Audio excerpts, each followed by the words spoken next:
Halo teman-teman, berjumpa lagi dengan aku Vika Queen. Teman-teman, sebelum menonton video ini jangan lupa tombol subscribe dan nyalakan lonceng notifikasi. Dan yang pastinya jangan kalian skip-skip ya teman-teman, supaya teman-teman bisa mengetahui lebih detail penjelasan ini. Ini berdasarkan pengalaman aku sendiri ya, aku share ke kalian.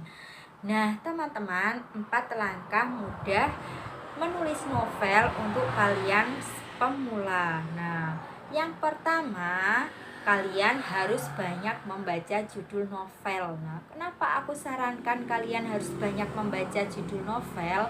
Karena ketika kalian di sana membaca banyak sekali judul novel, kalian akan memperbanyak kosakata di dalam pikiran kalian. Suatu ketika kalian memiliki ide cerita dan siap untuk menulis, kalian tidak akan kesulitan lagi untuk menulis ide cerita kalian. Nah, ini sangat aku sarankan banget ya.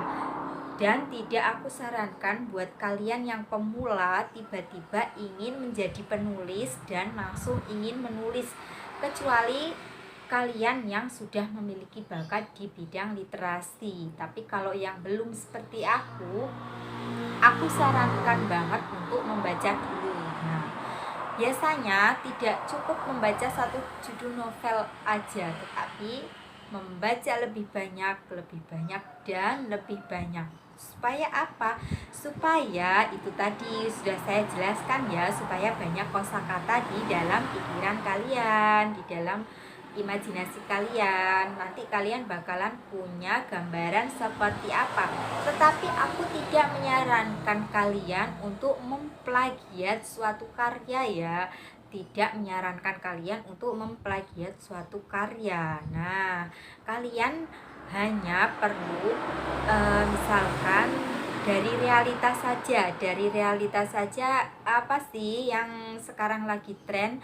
Dari situ kalian bisa menulis judulnya aja yang sama dengan realita, tetapi isinya bisa kalian karang sendiri. Nah, itu ya teman-teman. Yang kedua, kumpulkan ide dan catat. Ketika kalian sudah banyak sekali membaca judul novel, yang kedua kalian bisa mengumpulkan ide dan mencatatnya. Misalkan, wah, aku sudah membaca banyak cerita, sepertinya aku sudah bisa nih menulis novel. Kalian bisa mencatatnya, apa sih yang muncul di pikiran kalian, ide apa yang muncul saat ini, kalian bisa mencatatnya. Kalian bisa membuat coretan-coretan kecil. Dan yang ketiga, mencoba menulis, membuat coretan untuk melatih kemampuan diri sendiri. Nah, itu tidak heran ya teman-teman, jika teman-teman untuk yang pemula seperti aku termasuk, jika ingin menulis pasti pernah dong ketik lalu hapus, lalu ketik lalu hapus lagi, seperti itu dan berulang-ulang. Nah, itu juga pernah terjadi denganku loh teman-teman.